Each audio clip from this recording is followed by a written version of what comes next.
नमस्कार. संसार मिथ्या ऐसा कळला, ज्ञान समजून निघून गेला, तिने जन पावन केला आपण ऐसा. ये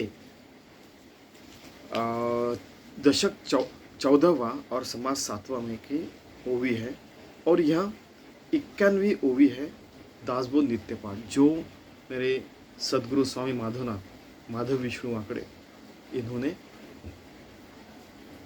कलेक्शन किया 108 इम्पोर्टेंट ओवी दासबोध.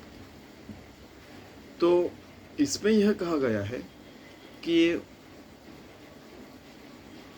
जिस व्यक्ति को संसार मिथ्या है, आपको बताने की जरूरत नहीं कि शंकराचार्य समर्थ रामदास से पहले हो गए. उन्होंने ब्रह्मम सत्यम जगन मिथ्या कहा था कि ब्रह्म सत्य है, जगन मिथ्या है. कितना मिथ्या है? जितना आवश्यक है उतना काम करने का मिथ्या ने, बाकी की चीज़ें फेंक देने का. जो जिससे आत्मज्ञान में रह गए वो इम्पोर्टेंट है, बाकी जो है वो फेंक देने का, यानी कि वो उससे वो ऑटोमेटिक गल जाती है. ठीक है. ज्ञान समजून निघून गेला, तेणे जन पावन केला आपण ऐसा. कि ऐसा ज्ञान समझने के बाद खुद तो पावन होता ही है, लेकिन उसके साथ रहने वाले भी पावन हो जाते हैं. लेकिन हमने ये भी देखा है कि अभी ज्ञानेश्वर महाराज निकल गए, 900 साल हो गए. उसके बाद अभी ज्ञानेश्वरी ऐसे सर पे लेके नाचते हैं. और जब वो जिंदा थे तब कुछ ही लोग उनको मानते थे और ज़्यादा लोग उनको खाने को भी नहीं देते थे. ये घटी हुई घटना है. तुकाराम महाराज जी भी वैसे. और आपको तो पता है कि कुछ संत कबीर रहो, कोई भी रहो, ऐसे बहुत सारे साधु संत हो गए. इवन साईं बाबा आप देखिए कि वो जाने के बाद झगड़े हुए कि वो इस समाज के थे कि उस समाज के थे. बताने की जरूरत नहीं. ठीक है. तो ना जिंदा रहते हुए उनको अच्छे से जिंदगी देते हैं, ना मरने के बाद भी. लेकिन अपनी इच्छा पूर्ण करने के लिए लेकिन उनके पास जाते हैं. साईं बाबा हमारी इच्छा कंप्लीट पूरी कर दो. अगर ऐसे जाने के बाद जब जिंदा रहते हैं उनको बहुत तकलीफ दी जाती है. हमारा उदाहरण सामने आपके. ना कभी जॉब देंगे, जॉब में रखेंगे तो निकाल डालेंगे. इतने सत्यवादी लोग नहीं चाहिए. ठीक है कि नहीं. बिजनेस करने निकालेंगे, एक स्कूल निकालना रहा या कुछ निकालना रहा तो उसके ऊपर साइन ही नहीं करेंगे. पहले फॉर्म रहेगा कितना 40 रुपये का, भरने की फ़ी 1500, मांगेंगे 1.5 लाख. बोले कहाँ से दूंगा मैं. है कि नहीं. एक सैंपल बता रहा हूँ. ठीक है. तो ये हर काल में घटी हुई घटना है. प्रभु रामचंद्र थे, उनको भी तकलीफ दी. श्री कृष्ण जन्म होने से पहले उसके मामा उसको मारने के लिए तैयार. और ये हर किसी के साथ होता है. हर व्यक्ति और शक्ति अपनी जिंदगी में एक तूफान से लड़ रहा है. देखिए आप, अगर हर कोई एक साथ चले तो हम सारे मिलके एक तूफान से लड़ सकते हैं. ठीक है. लेकिन अपने फायदे के लिए नहीं. पूरी अभी 8 अरब जनता है 20 से 24 में. आज युगाब्द कितना है आप देख लीजिए. ठीक है. 5100 देख लीजिए एक बार युगाब्द. उस समय की बात कर रहा हूँ. केवल 8 अरब लोग. 8 अरब है नहीं. एक जो अगर वायरस रहा तो ऐसे हमने देखा है कि इतना सा छोटा सा बर्तन रहा ना, उसमें 8 अरब क्या 10 ट्रिलियन बैक्टीरिया वायरसेस रह सकते हैं. इतना छोटा सा वायरस. और वो एक साथ रहते हैं. उनका फिर वो क्रिस्टलाइजेशन भी होता है. जैसे शुगर के जैसे चौकोनी एक डिब्बे के समान वगैरह वो हो सकते हैं. वो रह सकते एक साथ. 10 ट्रिलियन यानी 1000 अरब. ठीक है. लेकिन 8 अरब केवल 8 अरब लोग एक साथ नहीं रह सकते. एक दूसरे को खाना नहीं दे सकते. युद्ध करते रहेंगे.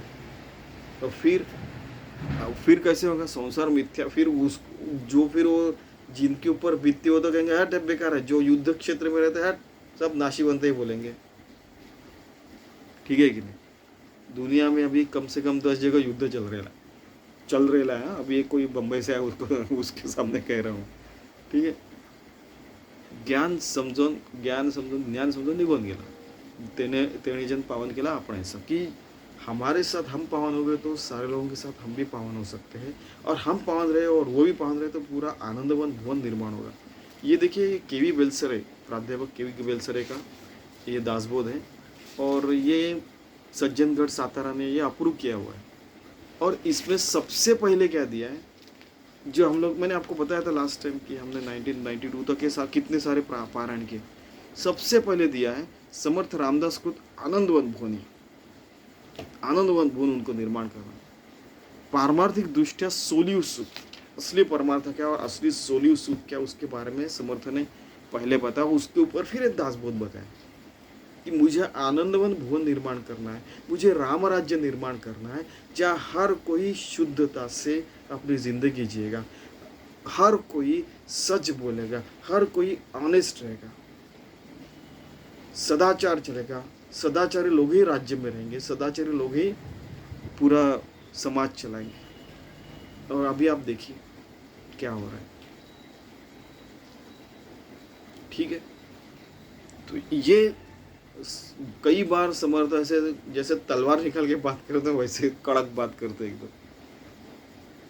मैं अपना कुछ नहीं बता रहा हूँ, यहाँ पे जो लिखा है वो बता रहा हूँ कि संसार मिथ्या है और मिथ्या के भी बहुत सारे प्रकार रहते हैं।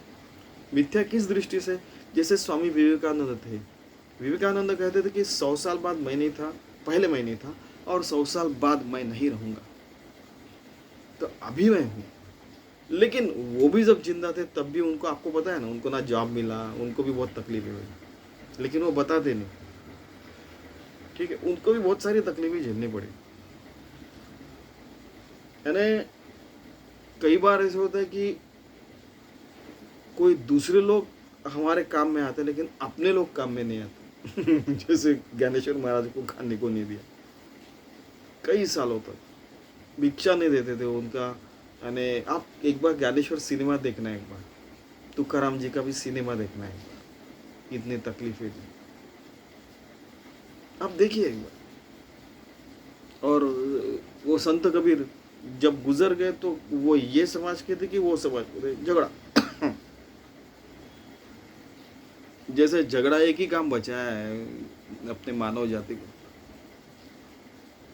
10 ट्रिलियन बैक्टीरिया, 10,000 करोड़ बैक्टीरिया एक साथ रह सकते, लेकिन 8 अरब लोग एक साथ नहीं रह सकते। हर किसी को खाने पीने को, नौकरी, शिक्षा नहीं दे सकते। कितनी, यानी मानव जाति को मानव जात कहेंगे कि क्या राक्षस कहेंगे, पता नहीं, सोचना पड़ेगा। तो ये सारी चीज़ें स्वामी जी ने यानी संक्षिप्त में बताया था कि क्या हो रहा है, ठीक है। ये मैंने सुना है स्वामी जी का। वो कहते थे कि शुद्ध समाज होना चाहिए, शुद्ध लोग रहने चाहिए। हमारे लोगों को जो ऑनेस्ट है, अच्छे से काम करना चाहते हैं, उनको भारत में रखते, वो चले जाते विदेश में और वहाँ पे जाके बड़े बन जाते हैं लोग। मैंने भी ये झेला है कई बार। केवल सच बोलने के कारण मुझे कितने बार मुझे जॉब छोड़ने पड़े, केवल सच बोलने के कारण।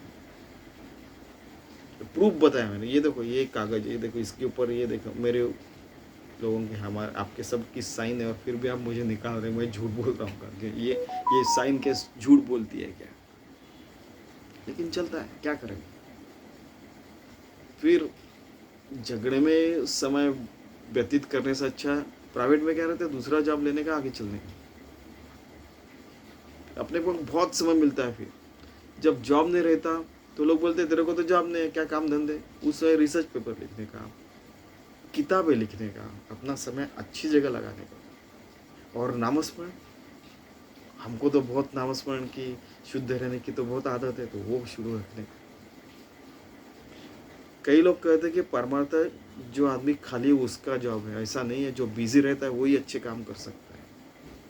जो आदमी बिजी नहीं है वो अच्छे काम कर ही नहीं रह सकता। अगर मैं बिजी हूँ, आपने बुलाया, मैं आपका काम कर दूंगा, फिर से अपने काम पे आ जाऊंगा। कई दिनों से ये सारा चल रहा है, खांसी वासी, इसलिए ऑलमोस्ट कितना 25 डेज हो गए, ये नहीं हो रहा है। बाद में अभी पिताजी भी बेचारे, उनकी तबीयत भी ठीक नहीं, तो ये सारे इसके ऊपर फिर से आ नहीं सका। तो आज समय मिला तो ये शुरू है। हाँ, हर कोई अपने माता पिता की तो सेवा हर कोई करता है, मैं क्या कुछ अलग नहीं हूँ, ठीक है। आगे बढ़ते हैं। तो ये संसार मिथ्या ऐसा कहला। मिथ्या का मतलब बताया कि पीछे था, नहीं था मैं, अभी नहीं हूँ और आगे नहीं रहूँगा। ये एक हो गया मिथ्या। दूसरा मिथ्या ने क्या कि हमारे बचपन में एक सॉन्ग था कि ब्रह्मम सत्यम जगन मिथ्या, कि ब्रह्म ही सत्य है जग मिथ्या है। तो फिर हमारे फिर परीक्षा ली गई जाएगी, वो एक आएगा वो अपने को एक ऐसे पिन लगा कि आप मिथ्या बोल रहे हो, फिर चिल्ला क्यों रहा है? अरे बाबा मैं आदमी हूँ। राधा कृष्ण जी ने कहा था कि हाँ गांधी जी गुजर गए तो मुझे 5-10 मिनट तो दुख होगा। और पंडित नेहरू ने उनको ऐसे चूमने के लिए नहीं बोला था। अरे मैं रो रहा हूँ ठीक है, वो खुद रो रहे थे, फिर उन्होंने कहा मैं रो रहा हूँ ठीक है, लेकिन आप तो ये है फिलोसोफर है, फिर आप क्यों रो रहे हैं? आप ह्यूमन बीइंग है, मैं भी ह्यूमन बीइंग हूँ। आप भी ह्यूमन बीइंग है, मैं भी ह्यूमन बीइंग हूँ। आप रो रहे हैं, मैं भी रो रहा हूँ। ठीक है क्या? इससे उल्टे अर्थ निकालने वाले भी लोग रहते हैं। ठीक है, तो उनके पीछे नहीं जाने का। अभी समर्थ रामदास जी थे, उनको भी तकलीफ ही दी लोगों ने कि आप संस्कृत में नहीं बता रहे, मराठी में बता रहे। परमार्थ क्या मराठी में कहा जाता है क्या? ठीक है क्या? उनको भी तकलीफें झेलनी पड़ी। अभी हमको भी तकलीफें झेलनी पड़ रही है। तो ऐसा रहता है, पता नहीं सच बोलने वाले को लोग क्यों क्यों यानी समाज में यानी मेरी मम्मी कहती थी पिताजी भी आप राजा हरिश्चंद्र की औलाद नहीं मेरी औलाद ही मजाक में पिताजी कहते थे कि बाबा इतना हरिश्चंद्र जैसे रहना ठीक नहीं है। लेकिन सच बोल के हम काम करवा सकते हैं, तो फिर झूठ क्यों बोलने का? ठीक है, फिर एक बार फिर दूसरे हमारे रिश्तेदार हो कि इधर से एक गाय को मारने वाला आ रहा है, गैया इधर के, तो आप इधर जाने वाले बोलेंगे कि इधर जा रहे बोलेंगे? बोला मैं तो बोलूँगा कि मैं तो सीधा जा रहा हूँ, मुझे लेफ्ट और राइट पता नहीं, मैं सीधा जा रहा हूँ, मुझे इतना पता है बोल दूंगा और निकल जाऊंगा। नहीं नहीं, उसने कान पकड़ के मांग के ऊपर ही रखा, तो मैं सीधा जा रहा हूँ, आप अपनी गैया देखिए, मुझे मत देखिए। वो हंसने लगे, हट इससे बात करना बेकार है बोले। तो उन्होंने फिर बोला कि नहीं गैया इधर की उल्टी डायरेक्शन में बोलेगा। बोला आपको आदत है झूठ बोलने की, मैं नहीं बोल सकता, मैं सीधा जा रहा हूँ, बस इतना मुझे पता है। फिर सर पकड़ लिया उन्होंने भी। तो बात है कि जिस संगम में रहते हैं, जो हमें पढ़ाया जाता है वैसे हम बिहेव करते हैं। अभी प्लास्टिक हम कचरे में फेंक देंगे और कचरा नदी में जाएगा, नदी से समुद्र में जाएगा तो पूरे समुद्र की मछलियाँ खा लेगी। तो जो नॉनवेज खाने वाले रहेंगे उनके पूरे इसमें चक्र में आ जाएगा। आखिर में वो हमारे इसमें भी आ जाएंगे। प्लास्टिक हमारे कहीं ना वो इधर पानी से उधर से ऐसा करते करते आ जाएंगे ना। वैसा संसार को, खुद को और पूरी दुनिया को, पूरे समाज को शुद्ध रखना बहुत यानी बहुत प्रयास लगते हैं। संसार में कितना मिथ्या है उतना याद रखने का, जितना आवश्यक है उतना करने का। आवश्यकता के अनुसार हम लोग रहेंगे तो ये जो हवस जो है कि मेरे को ये चाहिए वो चाहिए, ऐसा करना है वैसा करना है, तो वो अगर चला गया तो आदमी बहुत सुख शांति से रह सकता है। ये ज्ञान जिसको है उसके साथ रहने वाले भी ज्ञानी हो जाते हैं, सारे जन पावन हो जाते हैं। और कई बार वो आदमी निकल जाने के बाद भी उसका फिलॉसफी पढ़ के लोग अभी भी कहते कि वाह क्या सुंदर बताया है ज्ञानेश्वर महाराज। उपनिषद में, तुकाराम गाथा, दास बोध में, है कि नहीं, उसमें से भी गलतियाँ निकालने वाले बहुत लोग रहते। उन्होंने अगर 10,000 ओई लिखी, उसमें से एक ही ओई उसमें का एक पद भी लेके उसको लेके ही बैठेंगे और फिर बोलेंगे यार बेकार है कर। इसमें हमें पढ़ने का नहीं, हमें आत्मज्ञान मिलाने का, आत्मज्ञान में रहने का, 24/7 हर हृदय की धड़कन से, पल बीट से, पलकों की उघड़ छाप से, हर सांस से भगवान के साथ रहने का। कभी कभी हम लोग जो संसार में होता है ना, हट ऐसा नहीं है वैसा नहीं, हम लोग करते, वो भी भगवान की कृपा से होता है। क्योंकि हम अपने लोगों को अच्छे मार्ग पे रखना और रहना और चाहते, इसलिए होता है। वो प्यार से होने वाला झगड़ा रहता है कि वो मत कर, चिल्लाते। तो ये जो डांटना रहता है वो भी प्यार से होता है। तो वैसा समर्थ रामदास में बता रहे हैं। इसमें बहुत सारी चीज़ें आई है। समर्थ रामदास ने बिल्कुल ऐसे तलवार निकाल के बात कर रहे, इतना हुआ क्या नहीं, चल भाग यहाँ से, पूरा 1 करोड़ राम नाम का स्मरण करके बाद में यहाँ पे आके बैठने का। सीधा इतना, ये भी कहते थे कई कई कई बार कई लोगों से, 1 करोड़ हुआ क्या, नहीं चल जा, वो जाता था। फिर 12 साल 8 साल वगैरह, हाँ भी हो गया, अभी आके बैठो। अरे इतना स्ट्रिक्ट। फिर उस आदमी को ऐसा अच्छी ज़िंदगी, इतना 1 करोड़ नामस्मरण करने के बाद कोई झूठ बोलेगा, ये पॉसिबल ही नहीं है। वो कुछ गलत काम करेंगे, पॉसिबल ही नहीं है। ठीक है, तो ये संसार का जो मिथ्या तत्व है वो जानने का, और असली तत्व जो है वो जानने का, उस असली तत्व से एक रूप होके सत्य मार्ग पर रहते योगी होके, भक्त होके हम लोग 24/7 जी सकते हैं। और हम खुद को भी पावन कर सकते हैं, सारी दुनिया को भी पावन कर सकते हैं, और फिर आनंदवन भुवन राम राज्य स्वानंद बोध पाठक निर्माण कर सकते हैं, ऐसा समर्थ रामदास कह रहे हैं। चलो हम वैसा करने का प्रयास करते हैं। धन्यवाद।